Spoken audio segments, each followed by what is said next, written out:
Voici le tout nouveau Mercedes GLE 2020, le descendant direct du fameux ML introduit en 1997.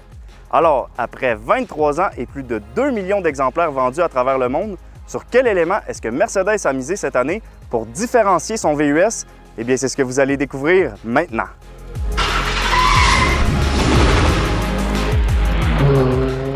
Le ML a fait ses débuts dans ce qui pourrait sembler un autre monde, littéralement, puisque c'est dans le film Jurassic Park, Le Monde perdu, qu'on a pu l'apercevoir en premier, et la version VHS du film contenait même une publicité du ML au tout début.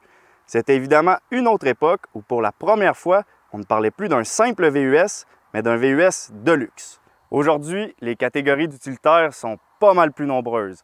On a des VUS sous-compacts, des VUS compacts, des VUS intermédiaires, des VUS grand format, des VUS sous-compacts de luxe, des VUS compacts de luxe, des VUS intermédiaires de luxe, des VUS sous-compacts coupés, des VUS sous-compacts de luxe coupés, des VUS intermédiaires de luxe coupés, des VUS électriques compacts, des VUS électriques compacts de luxe coupés, des VUS électriques intermédiaires de luxe coupés, des VUS décapotables. Je pense que c'est tout. Mais ce qui différencie le GLE 2020, c'est évidemment que c'est une Mercedes, et ça veut dire qu'il fait mieux que les autres, et ce, partout.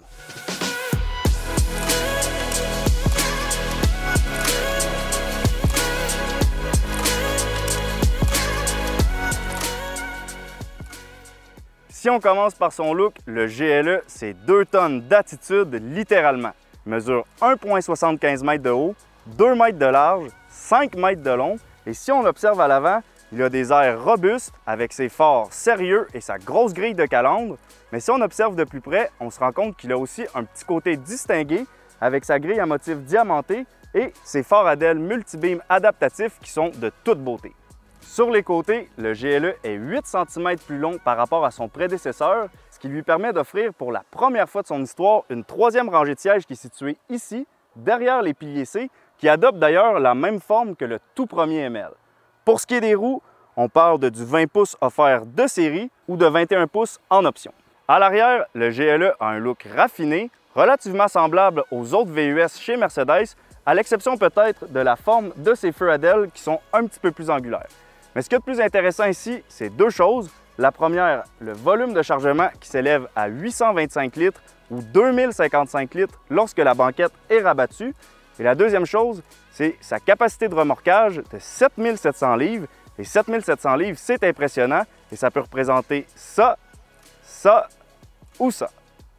À l'intérieur du GLE, tout est hyper luxueux et a l'air solide, que ce soit le cuir ou l'aluminium brossé du tableau de bord, les boutons dans la console centrale, ceux dans les portes. Si je baisse la fenêtre par exemple, juste le feeling du bouton me donne l'impression qu'il vaut cher. On a aussi des poignées ici qui sont super solides et qui sont traversées par une ligne de lumière d'ambiance. Bref, je pense que tout est là pour faire sentir aux propriétaires de GLE que chaque petit détail a été conçu pour être une coche en haut du top. Et ce qui est 2 coches en haut du top, c'est les immenses écrans de 12,3 pouces munis du système MBUX.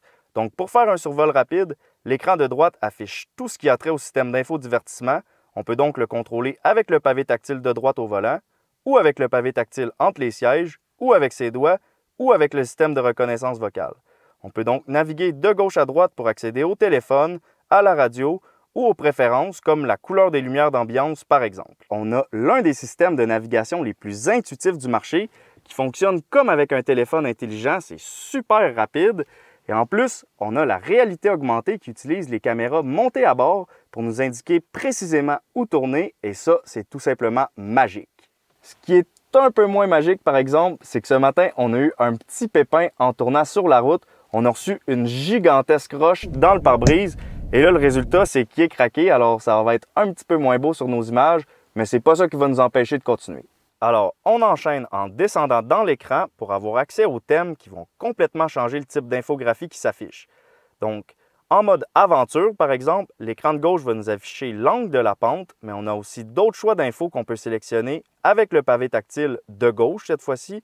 Et comme vous pouvez voir, pratiquement tout est personnalisable dans cet écran, que ce soit à gauche, à droite ou au milieu. Ce système-là est vraiment sensationnel. Niveau performance maintenant, première chose à savoir, eh bien, c'est qu'il y a 2 moteurs offerts dans le GLE, à l'exception des versions AMG. Alors, dans le cas du 350, eh bien, on parle d'un 4 cylindres de 2 litres turbo-compressé qui va développer 255 chevaux, alors que dans la version 450, eh bien, on a le droit à un 6 cylindres en ligne de 3 litres, également turbo-compressé, mais muni du système EQ-Boost. Alors, on va avoir une puissance totale de 362 chevaux, 369 livres-pieds de couple, et cette puissance-là va être transmise aux 4 roues via la transmission automatique 9G Tronic, donc une boîte à 9 vitesses, et ça devrait nous permettre de boucler le 0 à 100 km/h sous la barre des 6 secondes. Alors, c'est ce qu'on va tester.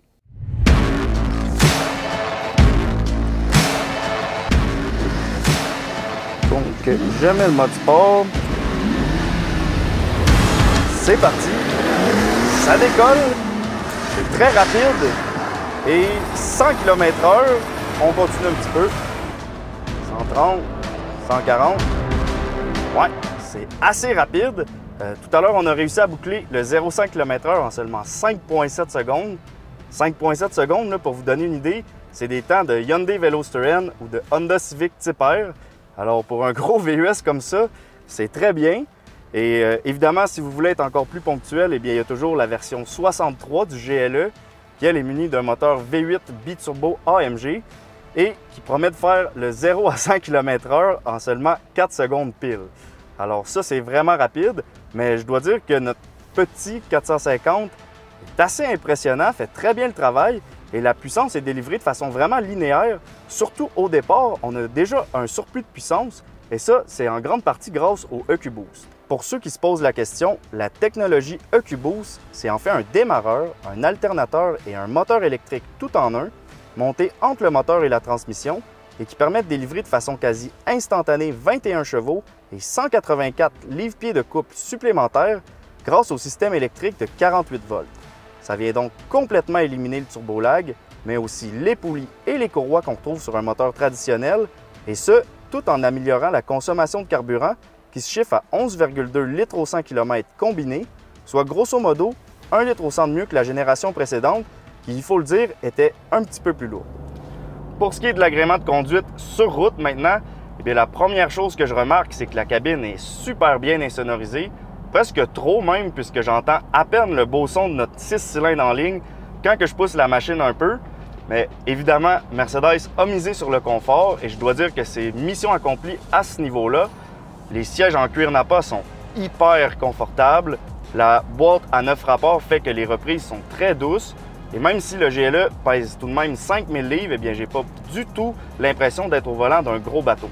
D'ailleurs, Mercedes ont allégé le GLE par rapport à l'ancienne génération, en plus de raffermir le châssis. Donc, la tenue de route est somme toute surprenante et on ne tangue pratiquement pas en virage. Il faut dire que la suspension pneumatique aide beaucoup à ce chapitre et imaginez, on n'a même pas la fameuse suspension e-Active Body qui utilise la technologie 48 volts du système EQ-Boost pour ajuster individuellement l'amortissement de chaque roue. Ce système-là va aussi balayer la chaussée à l'aide de capteurs pour anticiper les inclinaisons en virage, par exemple, et rehausser le côté qui aurait tendance à tanguer. Donc l'auto reste toujours droite et vous avez l'impression d'être assis sur un vrai tapis volant. Son seul inconvénient, c'est son prix, soit près de 7 000 $. Elle est offerte seulement sur les versions les plus équipées, c'est donc un pensez-y bien. D'ailleurs, parlant de prix, combien vaut le GLE 2020? Eh bien, la version 350 débute aux alentours de 65 000 $. Pour la version 450, elle se détaille à partir de 72 000 $, calculant environ 80 000 $ pour un modèle bien équipé comme celui qu'on avait aujourd'hui, ce qui est très raisonnable dans ce segment pour un véhicule aussi spacieux et sophistiqué. Alors, si le GLE vous intéresse, je vous invite à venir en faire l'essai chez Mercedes-Benz de Sherbrooke. Et d'ici là, si vous avez des questions, n'hésitez pas à nous les laisser en commentaire. Et si vous avez apprécié cette vidéo, n'oubliez pas de cliquer sur j'aime. On se revoit bientôt pour une prochaine capsule.